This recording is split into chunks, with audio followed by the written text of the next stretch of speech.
NEET প্রশ্নফাঁস ইস্যুতে টানা ৩৬ দিনের আন্দোলনের পর এসেছে বড় সিদ্ধান্ত। সরকার ও আন্দোলনকারীদের মধ্যে বৈঠকের পর যৌথ সংবাদ সম্মেলনে আন্দোলন প্রত্যাহারের ঘোষণা দেওয়া হয়েছে।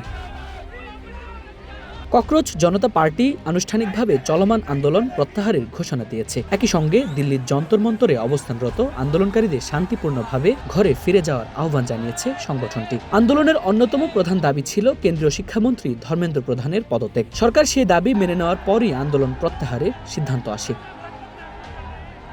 এছাড়া সরকার জানিয়েছে আন্দোলনকারী শিক্ষার্থীদের বিরুদ্ধে দায়ের করা সব মামলা প্রত্যাহার করা হবে এবং ভবিষ্যতেও এই আন্দোলনের কারণে তাদের বিরুদ্ধে কোনো ব্যবস্থা নেওয়া হবে না। নিট ইস্যুতে আত্মহত্যা করা শিক্ষার্থীদের পরিবারকে প্রচলিত নিয়ম অনুযায়ী সর্বোচ্চ ক্ষতিপূরণ দেওয়ারও আশ্বাস দেওয়া হয়েছে। AKS অর্জন করল গিনেস ওয়ার্ল্ড রেকর্ডস।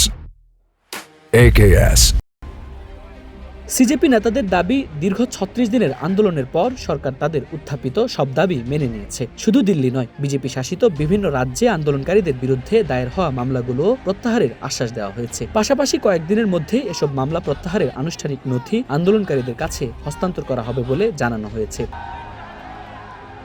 এছাড়া শিক্ষা ও পরীক্ষা ব্যবস্থার সংস্কার নিয়ে সিজেপির দেওয়া ৫ দফা প্রস্তাবের বিষয়ে আগামী ৪ সপ্তাহের মধ্যে আবারও বৈঠকে বসবে সরকার ও আন্দোলনকারীদের প্রতিনিধিরা।